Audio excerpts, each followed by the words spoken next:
There's no feeling more intense than starting over.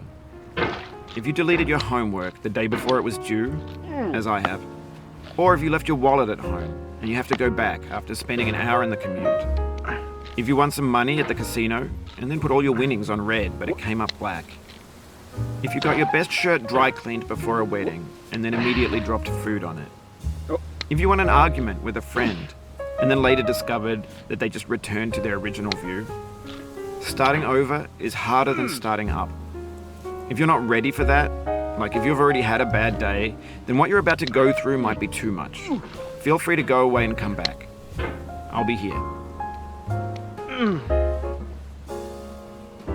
Alright, thanks for coming with me on this trip. I'll understand if you have to take a break at any point. Just find a safe place to stop and quit the game. Don't worry, I'll save your progress, always, even your mistakes.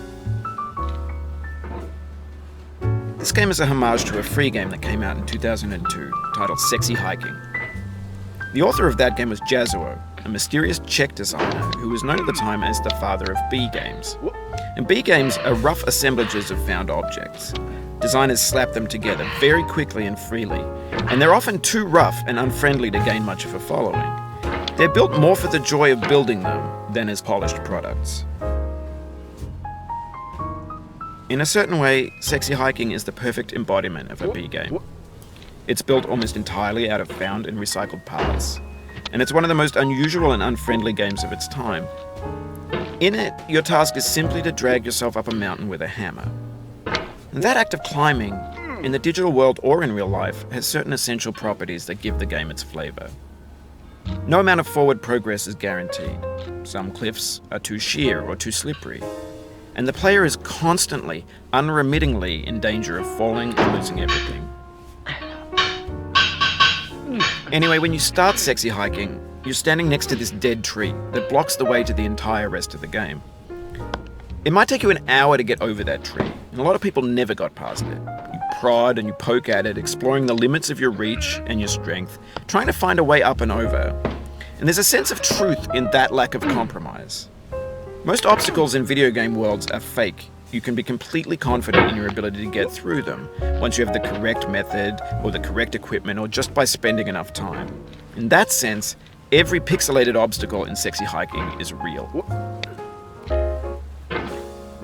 The obstacles in Sexy Hiking are unyielding, and that makes the game uniquely frustrating. But I'm not sure Jazuo intended to make a frustrating game.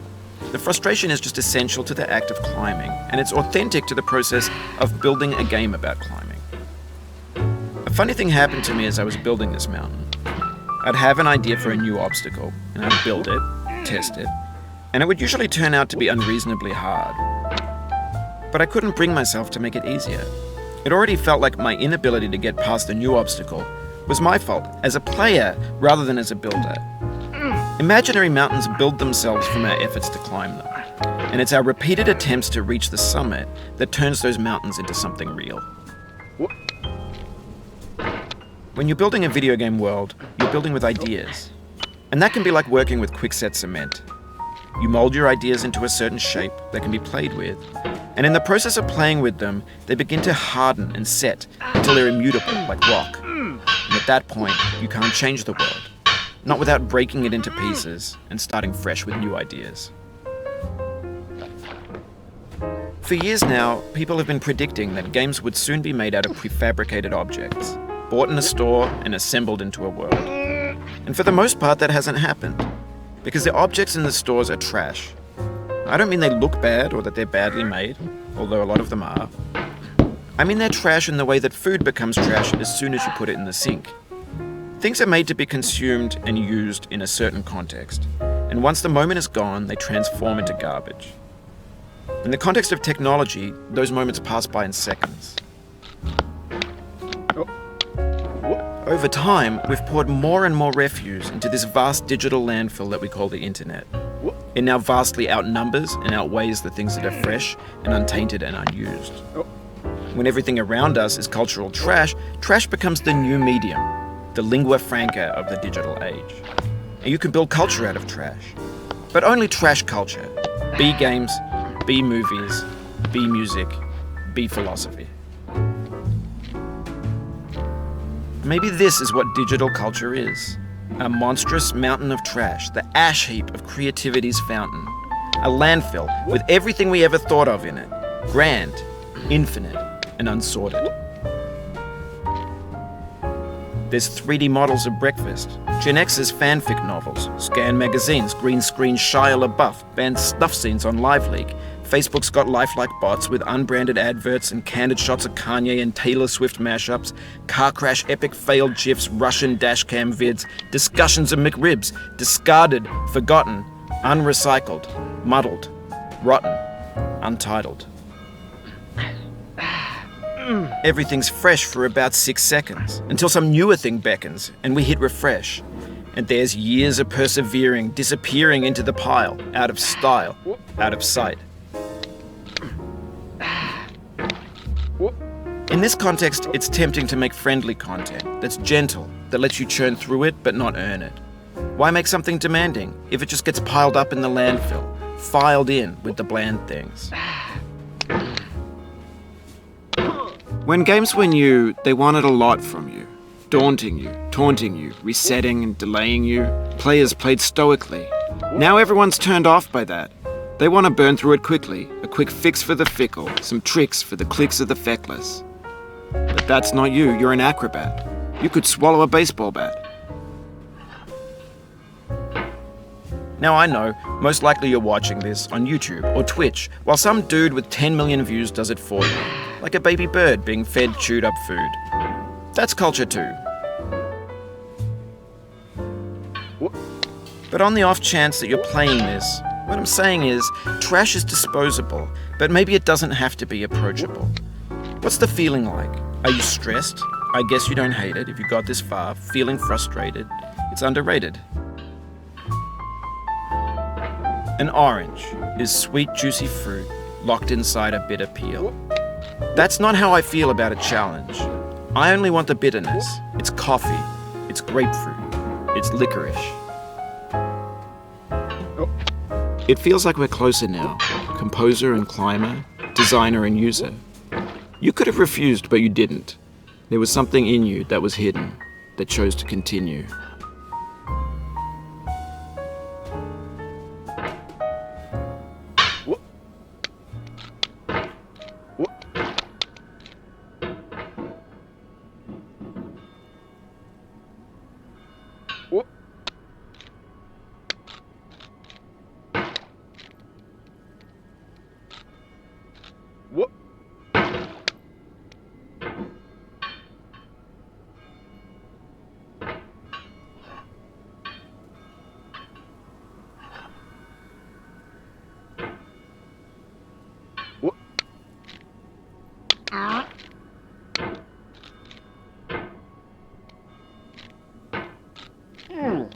It means a lot to me that you've come this far, endured this much. Every wisecrack, every insensitivity, every setback you've forgiven me is a kingly gift that you've given me.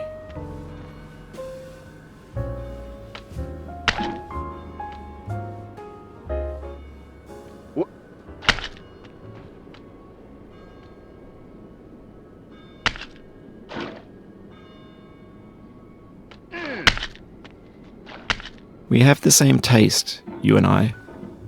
It's not ambition, it's ambition's opposite. An obdurate mission to taste defeat. You'll feel bad if you win, so I put this snake in for you.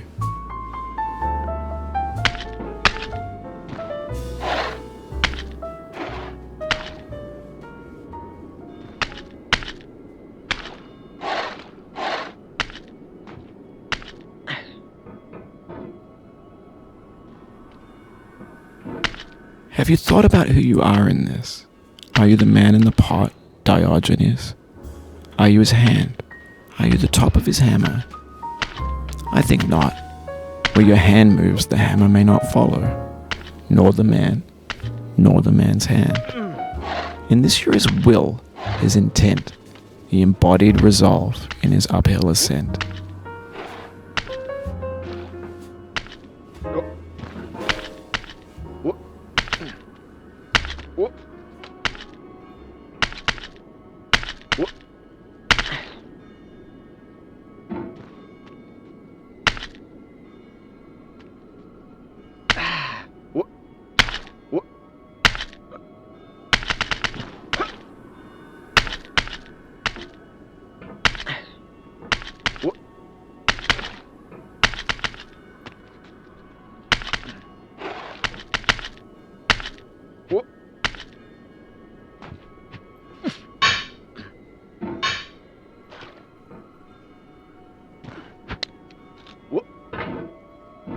Now, you've conquered the ice cliff, the platforms, the church, and the rectory, the living room and the factory, the playground, the construction site, the granite rocks, and the lakeside.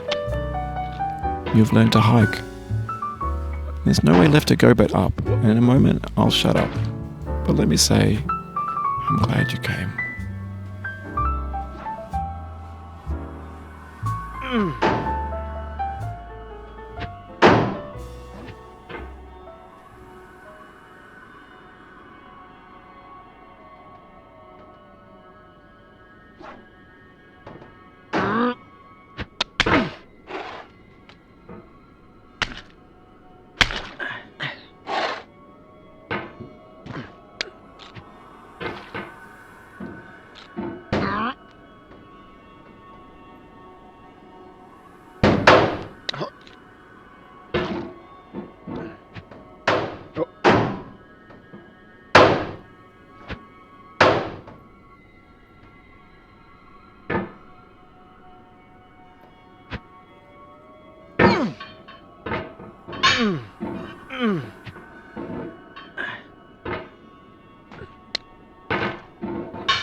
I dedicate this game to you, the one who came this far. I give it to you with all my love.